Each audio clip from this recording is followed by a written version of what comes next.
अस्सलाम वालेकुम। मैं पहला कुछ बयान कर चुकिया, ज़मीन के बारे मालूमात दे चुकिया। मैं ये दसना चाहना कि मौज़िया की होंदा है। मौज़िया वो ग्रां जिसका अपना रकबा होंदा है।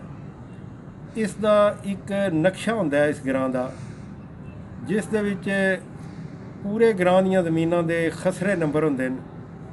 खसरा नंबर की होंदा है? हर ज़मीन का एक नंबर होंदा है, जिस तरह बंदे का एक नाम है और सारी जिंदगी वही नाम चलता है। इत्थे पाकिस्तान दे विच 1938 विच जेह्ड़े नंबर लगे न अंग्रेज़ के जमाने वही खसरा नंबर चलते जा रहे हैं। खेवट नंबर जोड़ा है ये एक आरजी नंबर होंदा है। खतूनी नंबर ये भी एक आरजी नंबर होंदा है। असल जोड़ा होंदा है वो खसरा नंबर होंदा है, जोड़ा कि हर मौज़िया दे एक नंबर तो शुरू होंदा है। सब तो वड्डा मौज़िया जेहलम दे विच पिरा गैब है, जिसका तकरीबन 3772 नंबर है। खसरे न एक तो लैके 3772। मौज़िया महमूदाबाद इहदे टोटल जोड़े नंबर न वो 418 न। इस तरह बाकी मौज़िया जोड़े ने वो छोटे न। इस मौज़िया का जोड़ा नक्शा होंदा है उसनूं आखदे ने मसावी।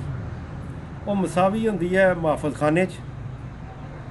दूसरा उस नक्शे के मुताबिक एक कपड़े के उपर बनया होंदा नक्शा, जिसनूं आखदे लट्ठा। वो लट्ठा जोड़ा है वो पटवारी कोल होंदा है। किसी भी जमीन नूं जिहड़ा देखना होवे वो नक्शे विचों देखदे न कि ये ज़मीन किस जगह ते है। ज़मीन जिहड़ी है ये कुछ सड़क के उपर होंदी है, वो कमर्शल होंदी है। कुछ जिहड़ी है आबादी च होंदी है, जिसनूं आखदे सकनी रिहायशी।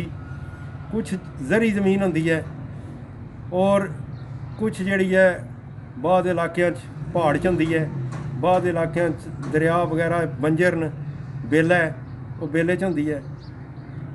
इस वास्ते जिहड़ा खसरा नंबर होंदा है वो ही असल ज़मीन की निशानदेही करदा है कि ज़मीन जिहड़ी है ये किस किस्म की है।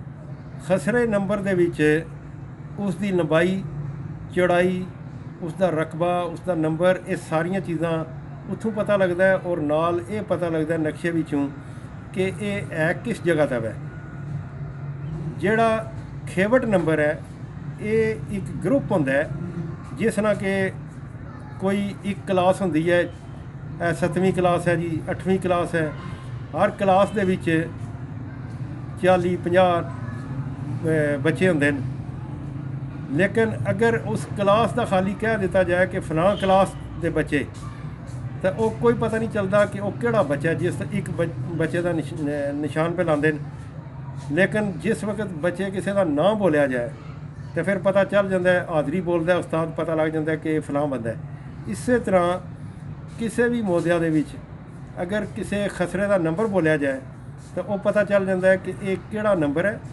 और वो नक्शे दे विच देखा जा सकता है कि इसकी लोकेशन की है। नाम है हफीज़ अहमद मलिक।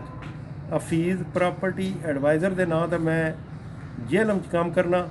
मेरा फ़ोन नंबर जोड़ा है 030054253116। मालूमात लैनी है वै तो इस नंबर पर रबता कर सकते हैं।